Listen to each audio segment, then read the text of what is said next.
So I want to start today, man. I want to talk about Deion Sanders.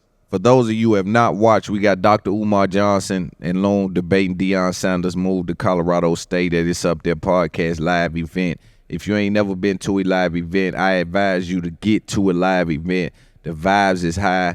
There is nothing but great conversation. People enjoy. Get you a meet and greet. Get you some merch. Meet Loon. Meet the guests. Talk to us. Hear the conversation. Interact as a crowd. Interact as a family. Like Loon. Love Loon. Don't go on Loon with Loon. He say this. Get with Umar when he say that. Get with the guests. Right? Whatever you believe in the moment. And we don't take nothing personal. You know, it's a vibration, and it feels good that people enjoyed themselves, and it came out as good as it came out. So I definitely salute the people that came out. Dr. Umar Johnson Loon, out now. Go check that out. But today we're going to talk about Deion. And I didn't talk about Deion as much on my own because I said to myself, there's so much happening. There's a lot of people talking, but I'm going to take a different angle at this conversation because of what I looked at. Many people will focus on the winning or losing of Deion Sanders, and they looked at him going to Colorado, and it's so much that is attached to being loved or hated. Like, it's so much weight on that, bro. I think people don't understand that, and the people that I see that operate with a lot of that on them, whether it's love or hate, because I know they one in the same. People like to paint love is different from hate, but love traps you in the same way that hate traps you. You cannot buy into neither one of them. That's the only way you can survive, because too much of anything is bad for you. I was never focused on the winning or losing of Deion Sanders. I was more focused on what Deion Sanders was activating. And that was my conversation with Umar, was more circled around what Deion was activating and what he was putting in position, and the things that I think would otherwise be hidden, the agendas that may otherwise be looked over, left out of conversation. I think that wherever Deion goes, he has that light with him. Some people argue he should have stayed at a HBCU because of that. My conversation lives on the side of, I'm a righteous man. Hopefully my personal goals coincide with y'all mission. But I got a family to save. And the root of all men is to do his best at saving his family. There's no way I feed y'all outside of this household before I feed these people in this household. There's just no way that this works that way. And this is why you watch a man's woman, you watch his family, because this is what a real man pours into his children, his mother, his family, his people. He pours into them when he gets in position. If he ain't start pouring them and you deem him to be a real man, that whole check ain't got there yet. People got to navigate this thing in a way where they understand what they're looking at. But it's unrealistic expectations that's put on rappers and that's put on athletes, in which you asking people to save things outside of their reach, things that was outside of their utilization. And there's a time I do that, but can I look out for the people around me before I look out for the people that wasn't even with me? Them folks was never there. They start cheering when it made sense to cheer. I need to deal with the people that was saluting and shining and clapping for me when nobody didn't believe. Them the first people in line, beloved. People are getting your life and have audacity attached to their attitude. It's a little audacity because they believe that now I'm supposed to skip past the people that was cheering for you when it didn't make sense to believe in you. And there's a special place, right? There's a special place in your life that where certain people, but sometimes people have this arrogance and this expectations on you, and you like, yo, I got to pour into my plants first before I come to your garden. I got to water my seeds, my garden, my plants first before I come over and help you pick your weeds, before I come and help you pluck your tomatoes. I can be the best man on earth, but leaving them to help you says a lot about my character. I got to help those first. But I look at Deion and I say, yo, you activating things. First, we're going to take a look at his opponent, because this is a game that they lost, and this is why I love conversation. This is why I love language. This is why I love podcasting and just great conversations. This is why I adore these things, because it's so much more than just words. It's technique attached to it. When you see the guy from Oregon State, you see him take a position before he make a statement. This is where y'all missing, man. This is where y'all just be talking. You gonna just go to talking. I do it sometime. But boy, when I'm in my bag, I know the vibes. You know how I'm getting down. It's easy to see. What you gotta do is you gotta make a position before you make a statement. Now, once you take a position, it helps you craft your statement. What I was noticing is that in this universe, you got two different people on two different sides of the field, both of them preaching something. But that light that you sparked and you shining on yourself, this individual used that and twisted that in a way where he can light the fire for his guys. So now Deion becomes people's Super Bowl. It becomes a thing for them to try to stomp him out now. So if he don't got warriors next to him, if they skip the step, they gonna be exposed. If they really don't mean it when they in their locker room and they came for the fame to fuck around with Deion and his son, they gonna get exposed because now is the time we done put a mark on us. Pay attention to the words. This is why you pay attention to conversation. There's been a lot of talk nationally about your pregame speech and your aggressive play calling. I think Skip Bayless called it venomous vengeance. Rooted in substance, not flash. Rooted in substance. Today, we talk with our pads.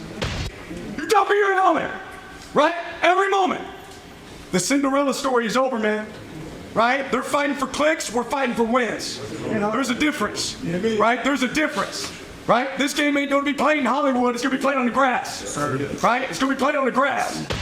Let's go. You know what I think is interesting? And I know Deion to be a man of direction and God and substance. So I know he understands this. When you see those young men in that locker room like that. See, the thing about Deion's slogan about the do you believe, this ain't just catered to us. See, you gotta know you can be up against some niggas that believe. And that's why I say when I see people that move with a level of arrogance like they the only ones that believe, or they may be the only one, and I know Deion to know better than that. See, Deion understands that now it become personal. Now we done put a target on our back. Now that hidden, because there's a thin veil, dog. There's a thin veil of racism, classism, in collegiate sports, especially in particular at the head coach position. Running a program as a black man with flash and sunglasses. I see personal attacks being took on the sidelines now. See, it becomes personal now. Because you believe in, because unfortunately for you to build a house, you got to chop down trees. And it may be some big trees you got to chop down. It may be some people's favorite trees that got to come down to build this house, right? There's some things that may got to happen for us to put this thing together. So you believing and you coming through here believing, you have to knock people down in the process. But listening to both of these guys makes you respect game plan. And that's what I tell people even about simple things. Have a game plan. And just because you think the ops game plan been working, you got to have a game plan for their game plan. Another thing you got to remember is, this is why I tell people don't wish for haters. Because you're going to naturally have haters. When you start winning, it's naturally going to happen. Because as humans, we don't never want to take the fall for something that didn't work. We don't never want to say, yo, maybe I didn't go as hard as I needed to, or maybe I didn't do exactly what I need. We don't never want to do that. See, sometimes you make a move and it puts your career on the line. It puts your face card on the line. It puts your reputation on the line. Now you got to go with your move. And see, the thing about Deion, usually when he put his career, his reputation, and his face card on the line, he actually got to go out there and execute on his own merit. And he can believe in himself and he know he can do it. What I need these children to understand is not only are they doing it for themselves, but you got a dude that face been, for the most part, clean in regards to sports. One of the most dynamic people ever in sports, period. That's now putting that legacy on the backs of guys that, y'all got to go all the way, hold each other accountable. Because it's going to be some people that talk their way in that room. It's going to be some people that laugh their way in that room that really ain't going to put the work in when it's time for the work to be put in. See, it's a thief amongst us. And not that they take belongings, but they take position. They sitting there doing nothing. You're sitting in position, taking up space. You ain't putting no work in. Your hands ain't doing nothing. It ain't nothing happening with your position. You ain't even giving it all you got. You just there for the picture, to tell your grandkids that you was a part of this thing that they was doing. To tell your kids and your children and your cousins you was part of this thing they was building. But you got to be a warrior to go and get on that squad now. This done got bigger than football over there. This done got larger than football over there. You got to be a warrior spirit now to put those pads on. Not only are you coming out representing yourself, you representing the state, you representing the organization, you representing legacy of the coach, you representing the moment that you in, you represent the mission that you on, and they judge you by the difference that you make. And so you have to make a difference in this moment. It's unfortunate for you, too, if you played and you got in that room now, because now it's serious. And now you're going to be exposed if you ain't going to put that work in. It's time to put that work in, what you got going. All eyes on y'all. We holding folks accountable. It's a lot on the line. We can take a loss long as everybody left it on the field. We'll take a loss like a champion. We know a loss is a lesson. We'll take a loss on the chin like a champion. Just leave it on the field. That's all I add. Leave that shit out there. Handle it. Put it all, give it all you got. That's all I can ever ask. And if you can do that, then I can accept whatever come with it. Because I know I have warriors. And sometimes warriors ain't ready. But guess what? We might be in a time too where if the warriors ain't ready, this ain't the team for you. And that's where it get hard for somebody like Deion, because now he gotta have moral flexibility, because he can no longer be emotionally attached like he maybe wanna be. Because you gotta be able to understand what the team need and the needs of the team. These are two different things, same words. You gotta understand the team needs and the needs of the team. See, the team needs speaks to the collective, but the needs of the team starts to speak to them individually. Where you start to understand, instead of starting at 6, let them come in at 8. Majority of them like to get in around 8, and this is where they really crank in. Then they like to get that Starbucks. Make sure we already have Starbucks there. See, them the needs of the team. The team needs is more of a structural kind of position on things. So at some point, he may got to cut the lines and cut certain things. Yo, hey, man, I love you like a fat kid love cake, but it ain't time. And I got to be, I love you, but I can't get caught in the moment. I got to look at what we need as a team. We got the team needs in check. We got the eyes on us. We got the contracts in place. We got the NIL. Now I need to figure out the needs of the team. Now we got to go individually with this thing. What kind of linebacker fit into this thing? What kind of run back fit into this thing? Same with us. This is why my team, I got people in mind. But I understand that for these individuals, it costs a certain amount. And right now, I don't feel as though I need to be paying them that. So I have to give the play time to develop. This is where a lot of y'all get in too quick at. Let the play develop. Now I got to see, who will be a good lawyer? Who will be a good marketer? Who will be a good this? Who will be a good that? Who will be a good business manager? Who will be a good assistant? Because that's really what I got to watch out for, that assistant motherfucker. Oh, that assistant motherfucker and that security motherfucker, them two right there, you got to watch out. They get to know all your business. Them the folks there, man, you got to hire them with a fine tooth. You really got to go and pay them right. Really, they family. The assistant and the security head is like them 2-3 people that really, they know everything. They know when I'm creeping on my gal. They knowing shit. Yo, hey, book an Airbnb, another room in that same. Yeah, now I need 2 rooms in that same. Yeah. The assistant and the security, they know. But you got to watch who you hiring. And I think at some point Deion got to focus on who's on the team, because it's a lot of scrutiny that go attached to being on this squad now. It's just not a regular thing at this point.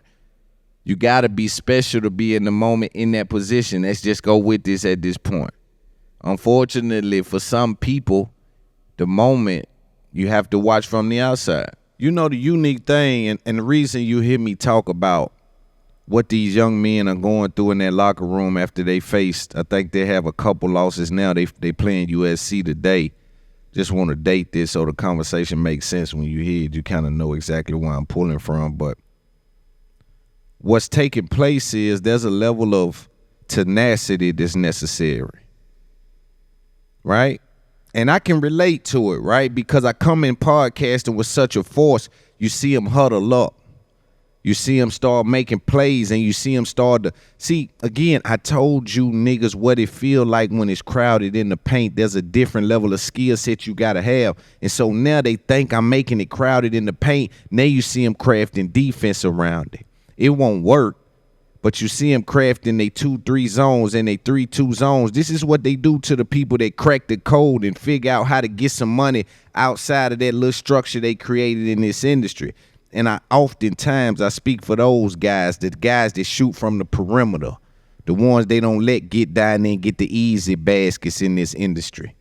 See, there's some people, they keep the lane open in this industry where they get layups. They get to feed their family off layups, and we ain't hating on nobody. We got a high level of respect for position, right? But one thing different from us than these people is we respect the future, so we understand being there don't mean staying there.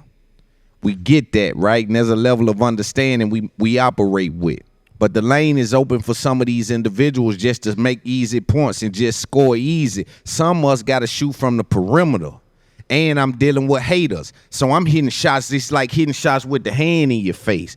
It's like hitting shots and they hacking out here, and I'm still shooting from the perimeter. I'm still firing them niggas' ass up. I'm still shooting threes. I'm still landing big boy in. I'm still handling business, closing deals, right? And every real person in position done dealt with this, because this is the level before the top. This is where you're simmering, where they hoping to boil you on down. They hoping to smoke you on out, right?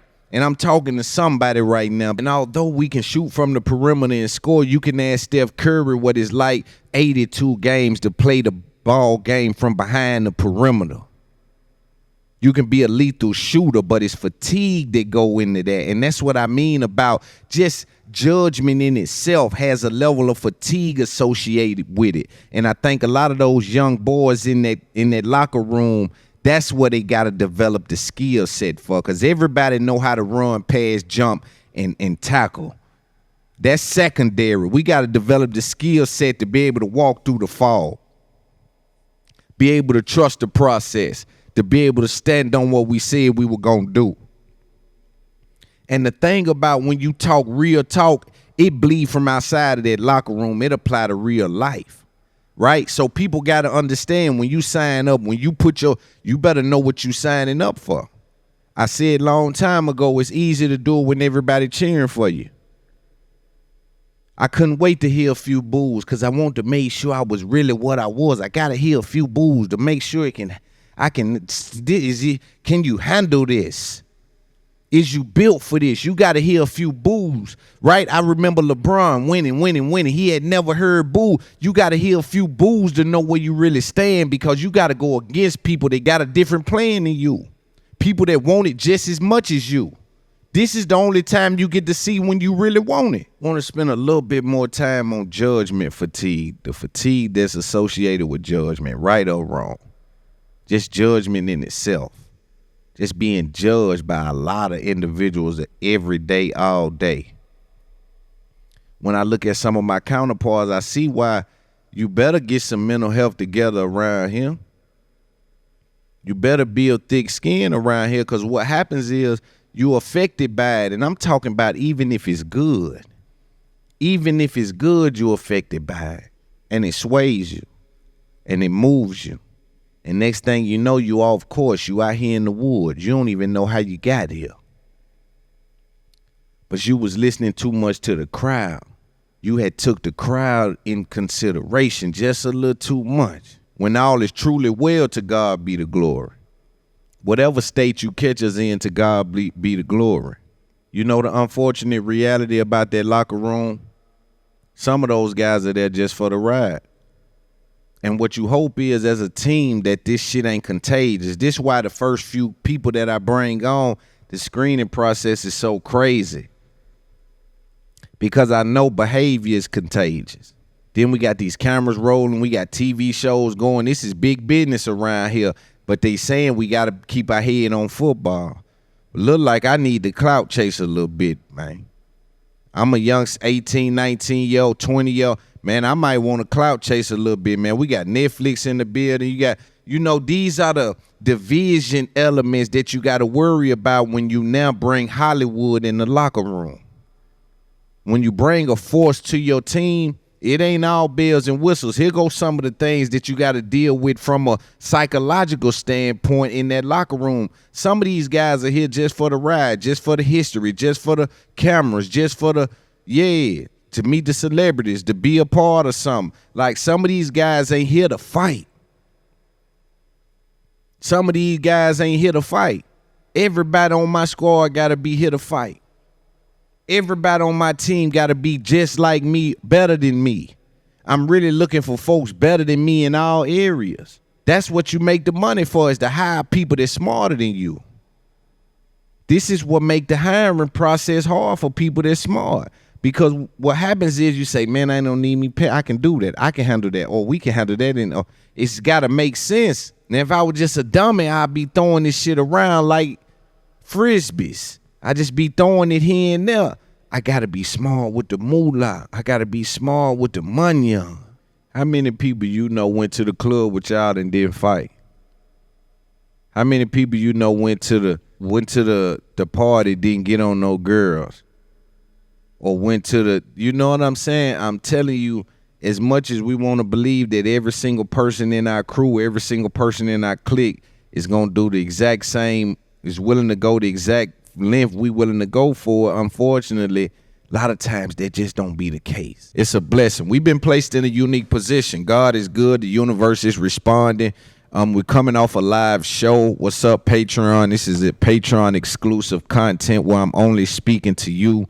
What's up? How y'all feeling out there? I hope everybody that's listening is in a great place. And if not, hopefully we speak to some things that pull you through some things or just give you a laugh, entertainment, joy, whatever that may be, man. But we here to provide you guys a runway to get through your day. Today, man, I don't know where I want to start. I just had the Dr. Umar Johnson and Big Loon Live. It's Up There podcast event downtown Nashville, across the street from the Bridgestone Arena. It was a success, wall to wall for 3 hours. And so, man, I always talk about how podcasting is about locating your customer, right? As I look at what I'm doing, it's clear to me that the people that's involved are truly invested, right? And so a lot happened with this live event. But first of all, I want to thank the city and thank everybody that came out for making it a success.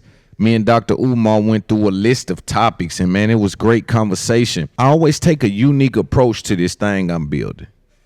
I'm so confident in where it's going. I'm so for sure about the place that it's in that I don't ask nobody to come. Not one person do I ask to come. It ain't even important that you come, right? Because here's the hard part. When you don't truly believe you need all them people around you gassing you up.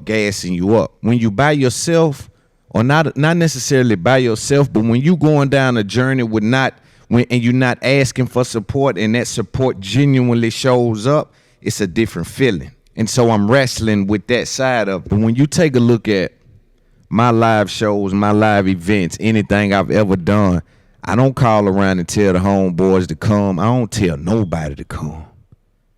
It really ain't even important that you come. It ain't important that you there, because niggas just got to bear witness. I'm in a zone. And when you in a zone, you in a zone. It don't matter who in the crowd when that jumper going in. Man, when that shot going in, it don't matter who in the crowd, man. It can be celebrities in the crowd. It can be scouts in the crowd. It can be naysayers in the crowd. It don't matter when that jumper going in. And when I'm hustling at the level I'm hustling at, man, that jumper going in right now on these folks, man. Man, that jumper going in on these folks, man. I'm handing niggas L's every which way, right?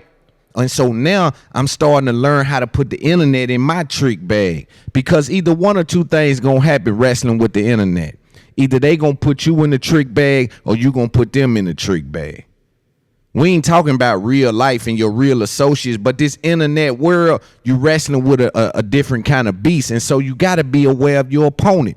One of the things I've learned amongst my journey or along my journey is never to underestimate the people under you. Their motivation may live next to their survival. You don't never underestimate a man that is depending on this next move to survive. And this is what lets me know these industry niggas have no understanding. When you hear me talking, I tell you I just left the streets. I'm telling you there ain't no way I can go back there. So for you to think I show up here and lose, you done miscalculated. Everything I've been through, everything we done conquered. If you think I get here where it's a cakewalk where these people ain't, man, listen. If you think I get way up here to get tricked, then you playing yourself. And I just ask that people don't play themselves. Yo, please don't play yourself. Please don't play yourself. Now, I'm also aware that the industry operates with high level game. So it's game you don't even know it's game. Right? And it come in different forms. It's come in different facets. And if you ain't got your head on the swivel, you may miss it. Because even though I'm paying attention, I miss it. And then I double back. So I miss it in the moment. But just because you miss it in a moment don't necessarily mean you miss it forever, right? A missed opportunity ain't a missed opportunity unless you don't ever capture that opportunity. A lot of people will equate chasing your dreams to certain things like going pro. That's different, right? Because the age and certain things line up to where if you don't get it in that moment, if all cylinders ain't clicking at a certain moment for you, then what happens is that opportunity passes you by. Now, you still got other chances to make it through the back door and get to the NBA. And so I don't necessarily look at things that get past me getting over on me, right? Because it get past me, but I might hawk it back down. Hey, that game I'm the reversal king. Yeah, you ain't never seen a wrestler try. Yeah, I'm the reversal king. You dig what so what'll happen is you'll be running game and then I pay attention and catch on to it. And you can't beat me like that. It's gonna be hard. And so me and Dr. Umar discussed a lot. For those of you get to patreon.com, it's up their podcast. They'll get that first. They'll get the behind the scenes. They'll get most of all of our stuff. You know, I wanted to split the room up. I wanted to be tense. At one point, someone in the crowd said, "You don't got to get disrespectful." Like it was getting kind of heated in there. You know what I mean? It was getting heated in there. You know what I'm saying? So I think that when you have these kind of conversations, man, and you plan on holding the audience for 2.5 hours, you have to be entertaining, right? You have to bring something to that show that's just not two people sitting there like that. And you got to have that element. So you will see people try to copy my vibration, but they don't have that element I have. I have a certain element, like a linebacker that has a certain kind of move that the DN, he just can't figure it out, right? I want to put the youngsters up on some game, right? I'm coming strong, right? I'm coming real strong. So sometimes the things I say, they're going to try to frame it like I'm hating. They're going to try to frame it like I'm outside, scribbling outside the lines. They're going to be some miscategorization of what they see. And they know better, but they know you don't know no better. They know you ain't probably going to do the research. You ain't going to check the file. So long as they can say and frame it, they figure as though you would take that and accept that picture. But I'm here to tell you what I'm fighting for is for the regular person to be able to establish themselves in a market that ain't just meant for rap niggas and celebrities. And I know you don't see that, but I was a celebrity before this. There's things people still don't know about me that don't even know how much paper I done generated. When I'm speaking, homie, it's important that people want me to win. Now, let me be clear. It's better for you to want me to win because it give you, it light the pathway for you. Let me guarantee you something, though. No matter if you cheer, no matter if you boo, it don't stop what I do. No matter if you support, no matter if you abort, I'm never coming up short. Dig what I'm saying? So what I'm willing to sacrifice to get to the next level, meaning the nights that I stay up later than you, the times I get up earlier than you. And here's the biggest thing. The studying I've done and I'm doing on my path. I had a conversation with Dr. Umar Johnson live on stage. I'm trying to figure out, do he even notice when you're in that zone? Because I'm watching certain people that has now tracked down what keeps them in a zone. And so by them keeping a journal, and now I'm speaking to people that utilize their mind for most of their monetization in life. You got to have a certain mind, and then if you clicking on all cylinders, I'm trying to teach you that there's a route to success on that. Some people say. So I was asking Umar, man, do you know what when you in the zone? He believes it's just divine timing. I also believe timing has a lot to do with it, but I think you can't place yourself in those situations the way you're in the Zen-like mode, or you in a mode where you're effective, where you want to talk to people, where you want to put some information and give some information to some people. And what I'm doing in podcasting, this is very fast that this is happening, right? And so I think people who watch podcasting and of that podcasting ilk, they get what I'm saying. Those of you that are not, you're probably like, all right, what is Loon saying? What does he mean he moving fast? We see other podcasts doing that. Trust me, it's a lot of podcasts out there, and the way that we're being able to establish ourselves in the market has been great. You know, one thing I got to remember too on this journey, because you'll get lost, is this shit for the family. This ain't for the fame. This for the finance and for the family. So I got to stay down no matter what and keep moving in that direction, right? A lot of you dudes will take your head off the hustle, take your mind off the hustle, and start over here with the bullshit. You'll be looking at the bitches and head down, bullshitting, buying your head towards the hustle. I got to stay focused. That's why you see me so quick. Live event. Yo, I'm telling y'all, this is history in the making. We talking about a podcast that come out, no co-host, that now I got live shows going on. This is all by myself. You got to understand, man, all of this shit is not, ain't no lot of podcasts that has positioned themselves in this way. This is very important you identify that.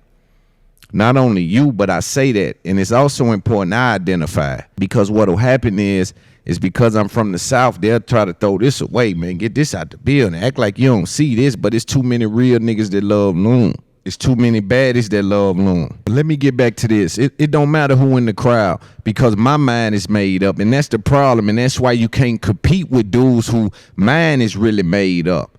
What I've said is, yo, I'm walking 6 miles. And so what happens when you walk or you run 6 miles, see, I'm dealing with a lot of the guys that are on electric bikes. You know, 6 miles is different. You see what I'm saying? I'm walking my 6 miles. And so when I get up there, I don't got no choice but to walk it back. So I got to go all the way, either way. Sometimes I be caught up in these little, vibes, and I go to these festivals or to these events and things, and people go to talking about sports and this and that. And I ain't gonna lie, sometimes I feel left out, but then I got to remember, my nigga, I ain't watching no games. I'm trying to get this money. And if I ain't getting no money off the games, if I ain't got no bets on it, I ain't got no interest in it.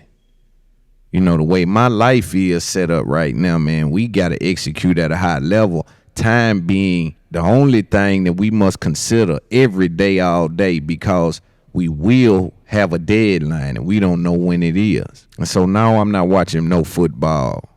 I haven't had a chance to see what the stats is in basketball.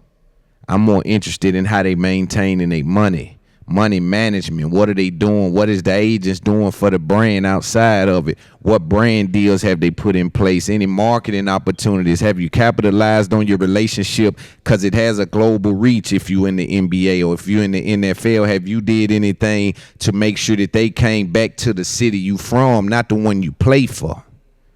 Because they'll trick you into doing everything for the city you play for. I need to do something at the crib.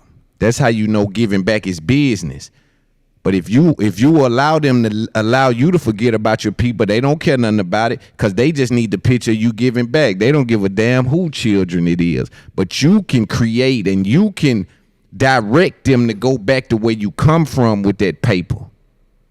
And we can do something here, because half of it is tax write-off anyway, so it need to be a lot of giving going on. I remember back in the day, not even back in the day, a couple of years ago, we dealt with everybody having to push about how they gonna help black people and how much money they gonna give to black business, and there was a blackout on social media. People were having black profile pictures. We look a few years later, none of that money has been distributed. None of that money has allocated. It's a funny thing to sit back and watch the world get caught in a moment. Not saying they ain't speaking on behalf of something that's real or something that's happening, but I think they make these outlandish statements knowing how far it is from actual reality. I never felt the way if people didn't support me. I never asked for support. When it came to the people that I needed to support me, I felt like bringing something to the table that was worth supporting. Sometimes you get people, because what happens is you got to watch out for fake support. This is the scary thing about support. If you never had it, you don't know how to gauge it. So all support look the same. But there's truly a space in the entertainment world where you operate with fake support and fake hugs and fake laughs. And it's a weird place. And for a genuine individual, it breaks your code of ethics soon as you get in, because if you don't adapt quickly, you either gonna have a broken heart or a broken hand. Because you're gonna find yourself in a situation where your background tells you to operate and handle this a certain way, but the entertainment industry lives in that gray area where I thought we were cool. I thought we was how you. It lives there.